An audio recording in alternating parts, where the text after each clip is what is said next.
The whole anti-theft thing in cars usually starts with good old key-based immobilizers. Basically, if the engine doesn't see the right key, it treats you like a stranger trying to sneak into a house with someone else's keys. No signal, no start. Most people don't realize, but over 80% of modern cars use some version of a transponder system.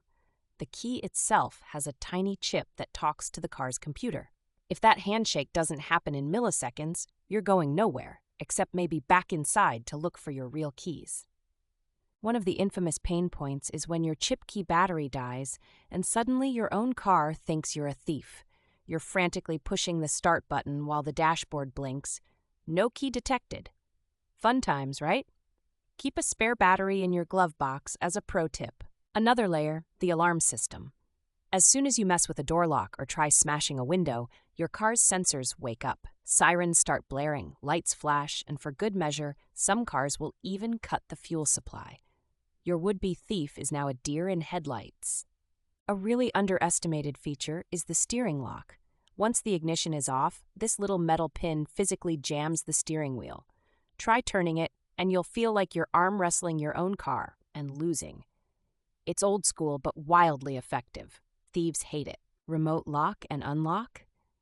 Double-edged sword. Super convenient, but honestly, relay attacks let hackers amplify your key fob signal from inside your house and trick your car into thinking you're nearby. Suddenly your car opens like you're James Bond, except you're in bed. Pro tip: store your key fob in a metal box or a Faraday pouch if you want to reduce those relay attack risks by 99%. I know it sounds weird, but tinfoil actually does work. Sometimes paranoia is just good home economics. GPS tracking is the genre-defying plot twist in car security. With a built-in tracker, if your ride is stolen, the authorities can pinpoint it down to a parking spot in under 5 minutes. That's how some cities recover 50% of stolen cars in less than a day.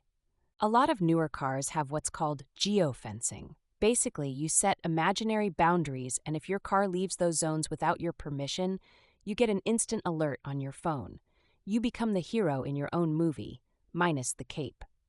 For extra style points, some cars go full Mission Impossible and use smartphone apps for remote disabling. Car stolen? Open your app, send a command, and the engine won't restart the next time the thief slows down.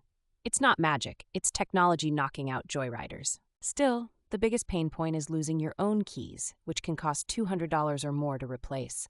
Dealer visits, reprogramming, waiting rooms with bad coffee, all because your tiny chip key ghosted you on a Tuesday. If you want the ultimate anti-theft move, combine everything: steering wheel lock, GPS tracker, Faraday pouch, and an old-fashioned alarm. Layering can cut your theft risk by up to 75%. High-tech or low-tech, it's about making your car more trouble than it's worth to steal.